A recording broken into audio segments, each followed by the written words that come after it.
Welcome to Process Facilitation Basics. Today we will discuss the concepts of content and process. Now, why do we often overlook the importance of process in project management? Let me illustrate. Visualize a project as a narrative. It begins, develops, and ends. The development phase, frequently the most elaborate, splits into two essential halves: content and process. The what of your project is the content. It's the of your narrative, the specifics of the project. It's about tasks, ideas, strategies, and achievements. Conversely, the process is the how of your project, the pathway to completing your tasks. It entails group dynamics, team creation, leadership, communication, feedback, reflection, and much more. The process is like your project's roadmap, guiding you through highs and lows and leading you towards your goal. Here's the catch: content often steals the limelight, while the process remains the unsung hero. It's simpler to concentrate on the what and the how. However, disregarding the process can result in inefficiencies, miscommunication, and even project failure. An efficiently managed process ensures task completion, promotes team communication and collaboration, provides feedback and reflection, and keeps the project on track, steadily progressing towards its goals. So how does one effectively manage a process? It's all in the planning. Plan your tasks, resources, time, communication, feedback, and reflection.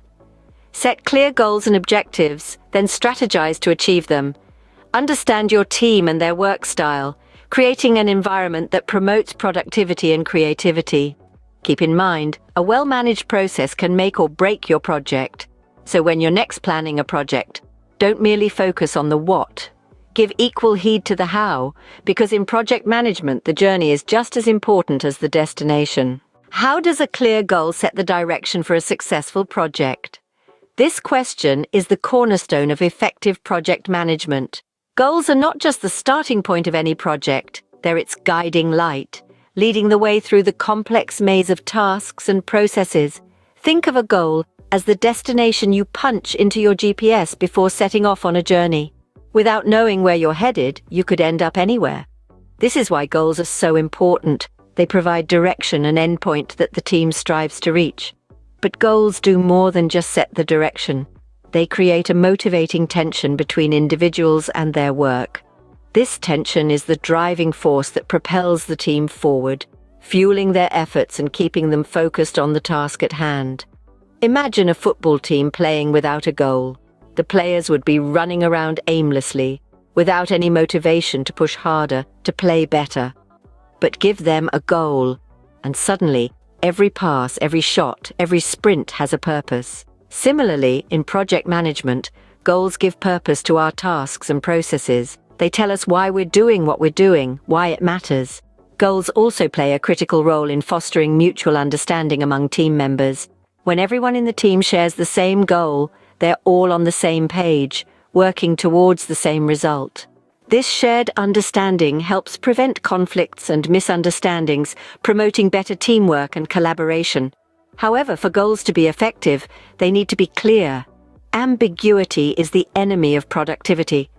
If the goal is vague or unclear, it will only lead to confusion and inefficiency. So it's essential to define your goals clearly and communicate them effectively to the team.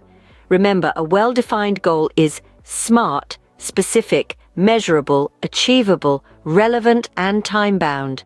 It's not just about saying we want to be successful. It's about defining what success looks like, how we'll measure it, whether it's achievable, why it's important, and when we aim to achieve it. So clear and shared goals are essential for the success of any project. They set the direction, motivate the team, and foster mutual understanding. They turn the chaos of tasks and processes into a cohesive, purpose-driven endeavor. And that, my friends, is the power of goals in project management. What are the tasks and resources that will help us achieve our goal? This is a crucial question in project management. Assignments and tasks are the actions we take to make our goal a reality. They're the stepping stones that lead us towards our desired outcome. However, it's not enough to just have a list of tasks. We need to consider the resources we have at our disposal. Resources can be anything from time, money, and competences to the people who will be carrying out the tasks. These are the tools we use to complete our assignments and tasks effectively and efficiently. Let's start by looking at tasks. Tasks are the specific actions that need to be completed to reach our goal. They're the what in our project. Each task should be clear, concise, and contribute directly to the achievement of our goal. It's like piecing together a jigsaw puzzle where each piece or task brings us closer to seeing the complete picture. But what about resources? Well, resources are the who and how of our project. They're the physical, financial, and human tools we have to complete our tasks. For example, if our goal is to build a house, our tasks might include designing the house, sourcing materials, and construction. Our resources would then be the architects, builders, and materials we have available. When planning our project, it's important to take stock of our available resources. We need to look at what we have, and more importantly, what we need. This allows us to plan our tasks effectively, ensuring we have the necessary resources to complete each task. Remember, tasks and resources go hand in hand. Without tasks, our resources have no direction, and without resources, our tasks have no means of completion. It's like trying to bake a cake without a recipe or ingredients. You need both to create something successful. So as we delve deeper into project management, let's remember the importance of tasks and resources. They're the building blocks of our project, the what and how that guide us towards our goal. With the right tasks and resources, we are a step closer to achieving our goal. How do we organize our tasks and resources to reach our goal, you may ask? Well, that's where work processes and models come into play. They are the heart of our project management world, dealing with the organization we create to accomplish our tasks and reach our goal. Now, let's imagine our project as a stage.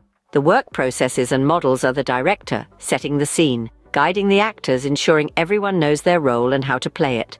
They guide us on how to distribute our resources, how to delegate tasks, and how to coordinate our efforts. They are the blueprint for our project's journey towards its goal.